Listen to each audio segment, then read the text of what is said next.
আসসালামু আলাইকুম ভাইরা। বাংলাদেশের বুকে হাঁটতেও ভয় লাগে, চলতেও ভয় লাগে।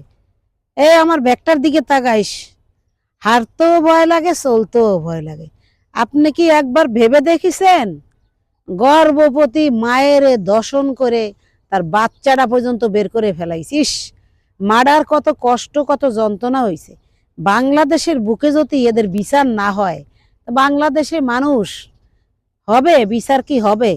আমরা বিচারের অপেক্ষায় বসে আছি, এগুলো ধরে আপনারা বিচার করবেন। আজকে আমিও মেয়ে, সেও মেয়ে, ইসিরে বাচ্চাটারে বের করে কিভাবে তারে ধর্ষণ করেছে। এই যে আমরা বাংলাদেশের বুকে কিভাবে বাস করব? রাস্তায় হাঁটতে গেলেও ভয় লাগে, চলতে গেলেও ভয় লাগে। এইগুলো কেন আইনের আওতায় আনা হয় না? আমাদের বাংলাদেশে পুলিশ প্রশাসন, র্যাব, সেনাবাহিনী অভাব নাই।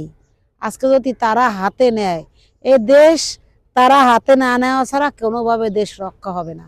আমি যেটা বলি, কেন এই বাচ্চার তার মাডারে তার পরান্ডায় জান্ডায় কি বলিস, আমার বোনটা তখন কি করেছে?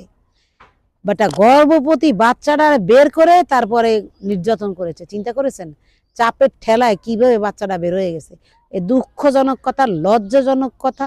আমি লজ্জা, বাংলাদেশি লোকের কাছে আমি লজ্জা পাই, চলতে আমি লজ্জা পাই। আমি ধিক্কার জানাই প্রশাসনের কাছে, র্যাবের কাছে, নৌবাহিনীর কাছে, সেনাবাহিনীর কাছে আমি ধিক্কার জানাই যে আপনারা একটু হাতে নেন, এদের আইনের আওতায় আনেন।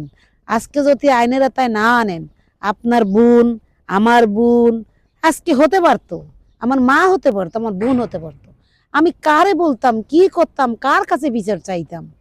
তা আমরা তো না বলে পারি না, এইগুলো বলতে চাই। আপনারা একটু দেখেন, এইগুলো আপনারা করেন না। আপনারা এইগুলো একটা মানে আইনের আওতায় আনেন।